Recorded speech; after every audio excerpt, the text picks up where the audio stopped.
রেয়াবহী একদিকে যখন শিক্ষক বিদ্রোহে উত্তাল এসএসসি ভবন চত্বর, অন্যদিকে সারা রাত অনশনে চাকরিহারা শিক্ষক এবং শিক্ষাকর্মীরা। মধ্যশিক্ষা পর্ষদের ভেতরে অনশনে গ্রুপ সি এবং গ্রুপ ডি শিক্ষাকর্মীরা। বিদ্যুৎ সংযোগ বিচ্ছিন্ন করা হয়েছে, অভিযোগ আন্দোলনকারীদের। নিবেদিতা ভবনের সামনেও অবস্থান চাকরিহারাদের।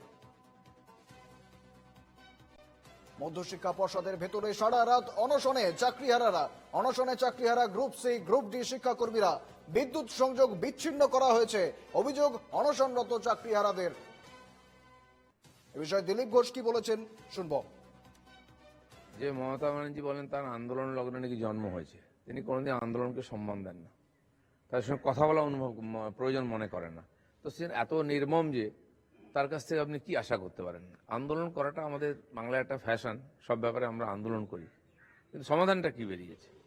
তো আন্দোলন চলবেই, কিন্তু আমার মনে হয় না এই সরকারের কাছ থেকে কিছু পাওয়া যাবে।